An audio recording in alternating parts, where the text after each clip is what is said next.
Censorship اور internet کی بندش وغیرہ جو ہے، پی ٹی آئی کا گلہ یہ بھی ہے کہ جب بھی ہماری کوئی ریلی وغیرہ ہوتی ہے یا کوئی آن لائن کمپین ہوتی ہے تو پاکستان میں انٹرنیٹ جو ہے وہ بند کروا دیا جاتا ہے. ان کا بڑا سیریس گلہ ہے. دیکھیں جی، یہ وقتاً فوقتاً یہ بات سامنے آئی ہے اور آتی رہی ہے. میرا یہ خیال ہے کہ کوئی ایز سچ انسٹرکشنز گورنمنٹ کی جانب سے نہیں ہے. بعض اوقات ایسے ٹیکنیکل ایشوز اگر پی ٹی اے کی جانب سے ہوتے ہوں، وہ اس کی ٹیکنیکلٹیز کو پہلے اپریشیٹ اور انڈرسٹینڈ کرنا ہوگا کہ کیا وہ موٹیو جو ہے پولیٹیکل ہیں، یا بسا اوقات اس کے علاوہ بھی انٹرنیٹ کے حوالے سے جڑے ہوئے کئی مواقعوں پہ ہم نے دیکھا ہے کہ انٹرنیٹ ڈاؤن ہو جاتا ہے. اس وقت کوئی ایسا چارج پولیٹیکل انوائرمنٹ بھی نہیں تھا. یہ پیٹرن آپ کو پہلے بھی نظر آ رہا ہوتا ہے. پھر اس کو ڈٹرمن کرنا کہ یہ پولیٹیکل موٹیوز کے ساتھ ہو رہا ہے ذرا مشکل ہوگا.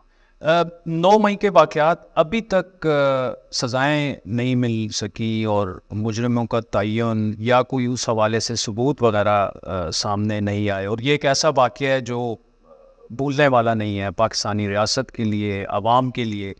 کیا وجہ ہے کہ ابھی بھی تحریک انصاف اس چیز کو ایکسپلائٹ کر رہی ہے کہ وہ ایک ہمارے خلاف ایک فالس فلیگ آپریشن تھا، ادروائز آپ سامنے لے کے آئیں ثبوت؟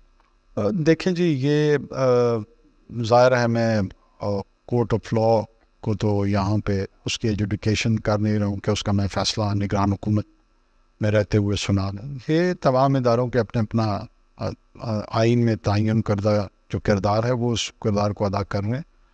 انویسٹیگیشنز کافی حد تک ہو چکی ہیں، جو ریمیننگ ہے وہ ہو رہی ہوں گی اور انہوں نے کنکلوڈ ہونا ہے. کچھ کا شاید ملٹری کورٹس میں ٹرائل ہو اور باقیوں کا جو سویلین جورسڈکشن کے تحت کورٹس ہیں ان میں ٹرائل ہوگا تو کنکلوڈ ہو جائے گا. ہوپ فلی جیسے ہی نئی حکومت آئے گی اس کے اوائل میں ہمیں شاید یہ نظر آئیں کہ جو مجرم تھے اس واقعے کے حوالے سے، اس روز کے حوالے سے، وہ کیفر کردار تک اپنے انجام تک پہنچے.